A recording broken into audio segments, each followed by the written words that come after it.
Un teólogo escribió una fábula en la cual expresó lo siguiente. Después de que Jesús muere en la cruz, resucita y llega al cielo, los ángeles y los querubines lo recibieron y empezaron a preguntarle: oh Jesús, qué obra tan grande la que has hecho. ¿Fue muy alto el precio? ¿Fue muy grande el esfuerzo? ¿Fue terrible soportar todo eso que sufriste en la cruz por la humanidad? ¿Alguien habrá pagado un precio como ese? Le preguntaban los ángeles, las cortes celestiales a Jesús. Y Jesús respondió: sí, realmente fue un precio muy alto, incalculable. Hubo momentos en que pensé desistir, que era tremendo el precio y que no iba a ser capaz de sobrellevarlo. Solo cuando entendí el propósito y lo que recibirían todos aquellos que me aceptaran, es que encontré las reservas, la motivación y la inspiración para no desmayar en todos esos momentos difíciles. Los ángeles siguieron hablando con Jesús y le hicieron otra pregunta. Primero recrearon un poco la gran responsabilidad y le dijeron: bueno, pero me imagino que ante esa obra tan grande que hiciste, tú vas a colocar a alguien a cargo de eso, porque pues una misión tan grande, un precio tan grande, un sufrimiento tan grande, un propósito tan grande, me imagino, nos imaginamos, le decía la corte celestial, que tú vas a asignar ahí a personas o a entidades que estén a ese nivel. A ese nivel. ¿Quiénes son los que están a cargo de eso? Y Jesús mencionó a los apóstoles, a Pedro, a Juan, a Jacobo, a Santiago, ¿cierto? Y los ángeles se sorprendieron, pero ¿cómo les vas a encomendar una misión tan grande, tan poderosa, tan sublime a los seres humanos si ellos fueron los que te traicionaron? Fluctúan de ánimo, se desaniman, desmayan ante las circunstancias, te dan la espalda, son indiferentes, son fluctuantes, inconstantes. ¿Cómo Jesús? La corte celestial está sorprendida. ¿Cómo vas a delegar una misión de tan magnas proporciones en personas tan frágiles? Y si te fallaran, ¿tienes un plan B? Y Jesús dijo: no, no tengo un plan B. Estoy contando con ellos. Hoy el mensaje de apertura es: Jesús, nuestro amado Rey y Salvador y Dios, está contando contigo. No tiene un plan B. Tú eres el responsable. Cuando Jesús les dijo a sus discípulos: ustedes son la sal de la tierra, tratando de sacar todos los tesoros escondidos que hay en estos versos, pude darme cuenta que no dijo la sal del mundo, sino la sal de la tierra. Porque una cosa es el mundo como sistema, esa palabra griega para mundo, cosmos, todo lo que es cosmético, todo lo maquillado, todo lo engañoso, todo lo superficial, es distinto a la palabra tierra. La palabra tierra toma sus raíces en Adán, es decir, cuando nos dice Jesús que somos la sal de la tierra, nos está diciendo que somos los encargados de preservar la humanidad. Hay más contenido y más profundidad de lo que hemos podido imaginar en estas cortas palabras de Jesús. Cuando Él dice: vosotros, ustedes escuchen la expresión, son términos que son individuales, exclusivos, artículos que determinan una responsabilidad absoluta. Ustedes son la sal de la tierra. Vamos a tratar de entender qué fue eso. Bueno, no tratemos, entendámoslo. Lo que Jesús está diciendo es que es la única opción que tiene la tierra. Cuando dijo, ustedes son la sal. Ustedes son la única opción que tiene la tierra. Vamos a tratar de compararla con la expresión que Jesús dijo, yo soy Él. No dijo cualquiera de los caminos. No, dijo Él. Dijo, soy la y soy la vida, la verdad y la vida. Si tomamos esas expresiones que son absolutistas, cuando decimos soy Él, es porque no hay sino ese camino. Cuando Él dice yo soy la verdad, es porque no hay otra verdad. Y cuando dice yo soy la vida, es porque no hay otra opción de vida. Así que equiparando estas expresiones que Jesús dice, cuando Él nos responsabiliza diciendo, ustedes son la sal de la humanidad, de los seres humanos, conlleva un principio de responsabilidad muy grande, muy grande. Creo que en este verso encontramos la respuesta de que Dios no quiso que nosotros pensáramos que la humanidad no había mucho que hacer por ella cuando nos encomienda esta misión. La pregunta que nos debemos hacer es ¿en qué momento la perspectiva de alguien que nace de nuevo como hijo de Dios ha abandonado la verdadera objetividad, ese propósito medular para el cual Él nos llamó? ¿Dónde quedará aquella expresión que Jesús manifestó a sus discípulos cuando les dijo cosas mayores que las que yo he hecho, ustedes pueden hacer? Para el que cree, todo le es posible. Cuando tratamos de enfocarnos para poder encontrar las respuestas, nos damos cuenta que hay una alteración en la expectativa del cristianismo. El cristianismo pasó de ser un dador a ser un tomador. El cristianismo parece encontrar en las reuniones de culto, en las predicaciones, en el mensaje, una oportunidad para saciar todas sus expectativas y necesidades. Y cuando nos dedicamos a recibir solamente, como cuando el niño llega, que llega con los puñitos cerraditos a pedir y a pedir y a reclamar, hemos empezado a perder el propósito verdadero de Cristo, que es el dar. De gracia recibimos, de gracia vamos a dar. Ahora, quiere decir entonces que el cristianismo viene para dar. Eso fue lo que manifestó Jesús. Él vino y nos dio un ejemplo.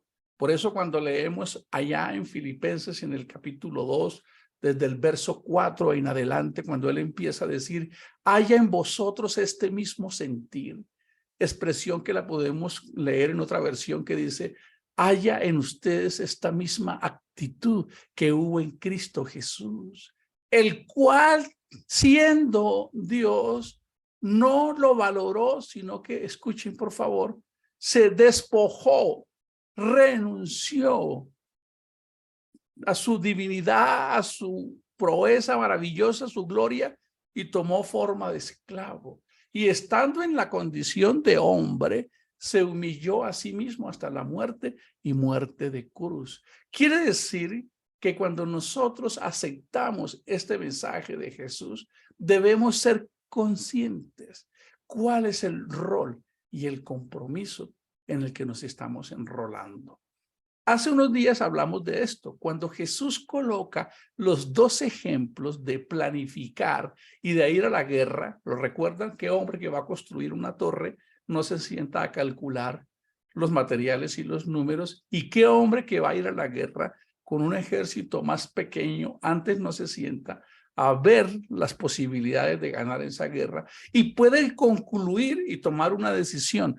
Jesús coloca esos 2 ejemplos como 2 testigos para que los discípulos y todos los que escucháramos este mensaje, cuando fuéramos a decirle, acepto ser tu hijo, acepto ser tu seguidor, pudiésemos entender en qué nos estábamos comprometiendo. Por eso, en el contexto de esos 2 ejemplos, él termina concluyendo que cualquiera que no sea capaz de colocar a Dios como una prioridad suprema por encima de los bienes materiales, los seres queridos, nuestros sueños, no es digno de Él. Este es un mensaje de proporciones celestiales con una misión extraordinaria que Jesús nos está encomendando. Hay más profundidad en estos versos tan cortos de lo que quizás jamás nos hayamos imaginado. Vamos todavía a analizar un poco más al detalle. Miremos las partes que están involucradas en esto.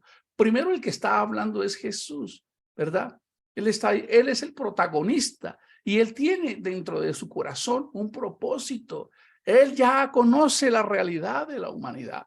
Lo estuvimos leyendo allá en el capítulo 1 del libro de Isaías, cuando dice la humanidad es podrida llaga, se pierde, sus caminos son de continuo tendiente a perderse, a una especie de suicidio del propósito de la vida del hombre. Así que el primer actor importante aquí es Jesús, ¿verdad? ¿Y quiénes siguen? Nosotros, el hombre, aquellos que le hemos aceptado, estamos metidos dentro de este contexto.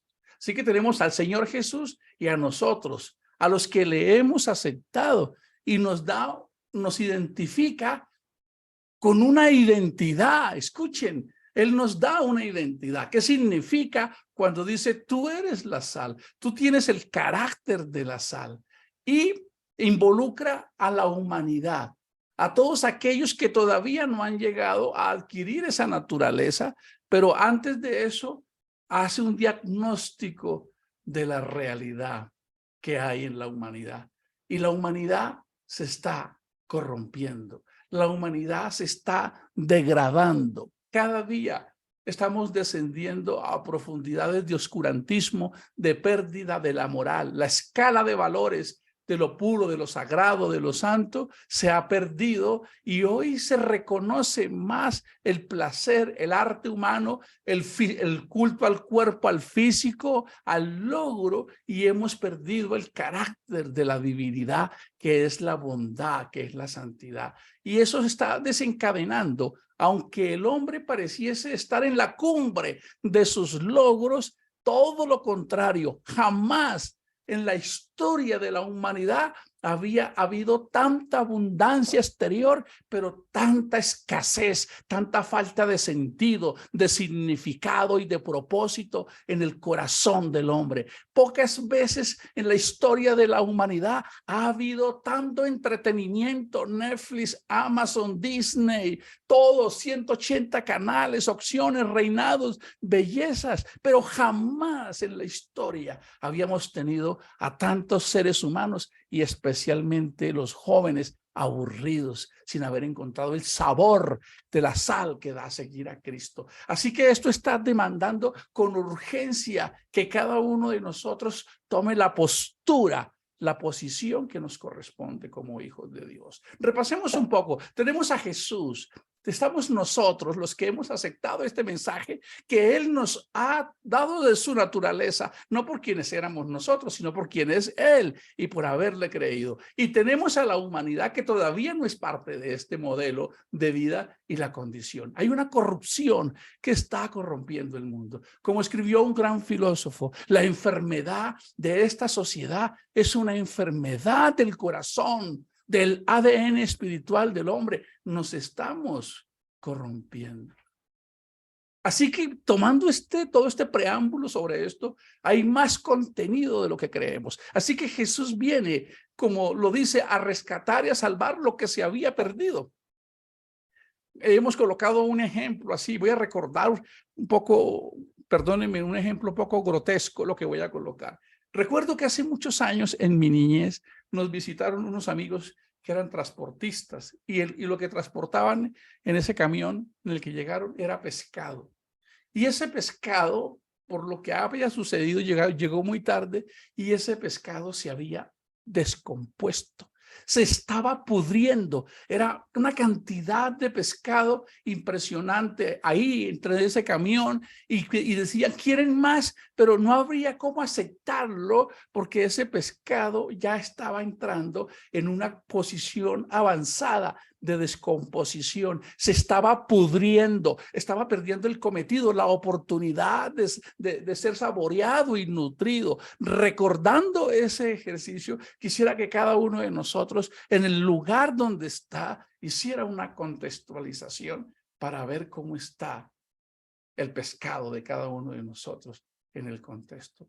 Hay un desafío, hay un grito desesperado de la humanidad. Corren para allá, corren para acá. ¿En dónde está el concierto? ¿Cuál es la moda? Los almacenes llenos, las vacaciones. Necesitamos llenarnos de algo porque hay un grito que duele dentro de nosotros. Hay vacío, soledad. Y es porque no hemos colocado las bases en aquel que nos dijo, mi paz os dejo, mi paz os doy. Todavía es muy probable que estemos en el umbral del lugar santísimo y apenas estemos en el lugar santo esperando las expectativas. Cuando nos metamos al lugar santo, cuando le pidamos a él que nos deje entender cuál es la proporción de esto, entonces podremos decir, mejor es un día en tus atrios que 1000 fuera de ellos. No nos cansaríamos de hacer el bien, como lo expresa su palabra. No te canses de hacer el bien, porque a su momento cosecharemos, dice el Señor. Así que Él viene a buscar y a salvar lo que se había corrompido, lo que se está descomponiendo y pudriendo, y encuentra en nosotros, recordando la analogía de aquella fábula que les conté al inicio sobre a quién escogió Jesús, y Él dijo, no estoy teniendo un plan B, estoy contando contigo. ¿Quiénes están dispuestos? ¿Quiénes estamos dispuestos a asumir esa responsabilidad? Quisiera repasar un poco, porque hay mucho contenido acá. Jesús primero cumple su misión. Él primero tiene que gustar lo que significa habitar esta humanidad, sufrir el miedo, el dolor, el frío, la traición, la angustia y la muerte. Jesús sufrió episodios de angustia y de ansiedad extrema. Sus vasos sanguíneos se rompieron por la presión. Por eso él dice que así como Jesús fue probado en todo, pudiésemos parafrasear, él ya vivió esas circunstancias que tú a veces vives, que crees que te van a estrangular, porque es el significado de la palabra angustia, una especie de estrangulamiento del ser que nos asfixia y pareciese que no tuviésemos salida. Él ya vivió eso, él cumple esa misión, él nos entrega un legado, él nos dice, mire, yo ya lo hice, yo ya pasé por eso mismo que ustedes han pasado, les he dado todo un modelo de vida, les he dado además de mi expresiones de teoría y cátedra y palabra, pero mi vida ha sido un ejemplo. Mi ejemplo los convida, los seduce y los inspira. Yo ya cumplí mi misión, pero estoy necesitando que alguien sea sal. Así que Jesús cree en nosotros. El primero que cree en nosotros es Jesús. Cuando Jesús te dice a ti, tú eres la sal, Él está depositando su confianza en ti. Esa labor tan ardua, tan colosal, está siendo depositada en tus manos. Él está creyendo en ti y en mí. Pero además nos empodera y nos dice cosas mayores ustedes pueden hacer. Pero además nos equipa y se pondré mi espíritu en ellos. Les daré un corazón nuevo. Quitaré ese corazón egoísta, mezquino, hedonista, que solo busca el placer, y les daré un corazón. Por eso en la parte de arriba dice un corazón de aquellos que sufren por la justicia, se conmueven, lloran ante el desespero de la humanidad, ante esa asfixia del alma. Jesús nos entrega una misión. Y nos dice, tú eres la sal del mundo. No tengo a quien más encomendarle esta misión.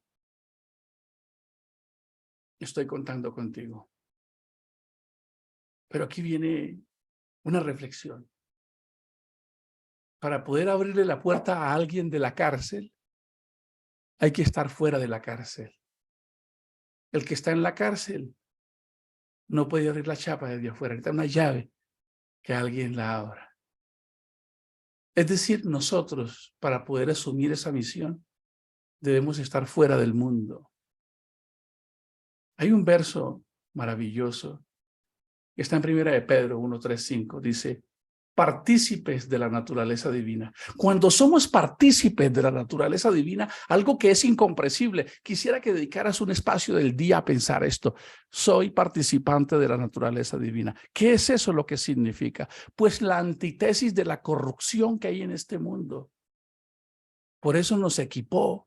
Y dice, como todas las cosas que pertenecen a la vida y la piedad, nos han sido dadas por su divino poder. Esto no es un cuento de hadas, no es una fabulita, no es simplemente una especie de saga o una especie de competencia de las que nos gustan acá, competencias, quién es el mejor. No, nos está empoderando la misma divinidad y dice, dadas por su divino poder, mediante el conocimiento de aquel que nos llamó por su gloria y excelencia.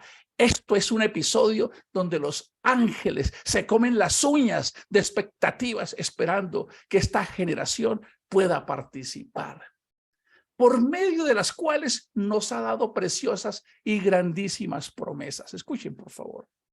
Nos ha dado preciosas y grandísimas promesas para que por ellas llegaseis a ser participantes de la naturaleza divina. ¡Wow, Jesús! Permíteme entender lo que esto significa para poderlo valorar. Voy a repetirlo. Para que por ella llegaseis a ser participantes de la naturaleza divina. Ya no convivimos con la oscuridad, ya no convivimos con el adulterio, ya no convivimos con la fornicación, ya no convivimos, cada vez nos alejamos más. ¿Por qué? Ahí lo dice, habiendo huido de la corrupción que hay en el mundo a causa de la concupiscencia. Somos sal y estamos saliendo, estamos huyendo de esta corrupción que hay en el mundo. Así que para poder cumplir esa misión, nos debemos plantear una pregunta. ¿El mundo tiene más de mi vida o yo tengo en mi vida más del mundo? Voy a repetirla. ¿El mundo tiene más de mi vida espiritual o mi vida espiritual tiene más de la esencia del mundo en mí? Porque para poder ser sal hay que haber huido de la corrupción que hay en el mundo a causa del espíritu de concupiscencia. Jesús, amado Dios, enséñanos a entender esto. Eleva nuestro nivel de conciencia. Que cada uno de nosotros pueda entender la magna misión que nos has encomendado de exclusividad tan absoluta para cada uno de nosotros. Permítenos recordar la oración del salmista David. Examíname, ¿qué piensas de mí? Tú conoces mis motivaciones, lo que me mueve, lo que me impulsa a vivir. ¿Cómo me voy a esconder de ti? Por favor, examíname y ve si hay en mí camino de perversidad y endereza mis pasos.